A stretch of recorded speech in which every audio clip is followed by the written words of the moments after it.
Cricket team game, প্রতিটা সদস্যকে play করতে হয় গুরুত্বপূর্ণ রোল। দলের প্রয়োজনে কাঁধে তুলে নিতে হয় অতিরিক্ত দায়িত্ব। বিপিএলে সিলেটের বিপক্ষে ম্যাচে শান্ত তৈরি করলেন সেই দৃষ্টান্ত। হাতে তুলে নিয়েছেন কিপিং গ্লাভস। আন্তর্জাতিক কিংবা ঘরোয়া ম্যাচে শান্তকে কে কবে দেখেছেন উইকেটের পেছনে? সেটা মনে করা কঠিন, তবে অধিনায়ক তামিম নিশ্চয়ই পিঠ চাপড়ে দিয়ে বলেছেন, শান্ত তুই পারবি। তামিমের শান্তকে দরকার একাদশে, ব্যাটিংয়ের বড় ভরসার জায়গা।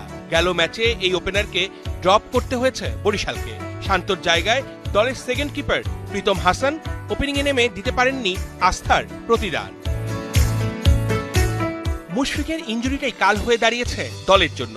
হাতে ব্যথা নিয়ে খেলছেন মুশি, কিন্তু কিপিংয়ের জন্য ফিট নন, তাই তো ভাবতে হয়েছে বিকল্প।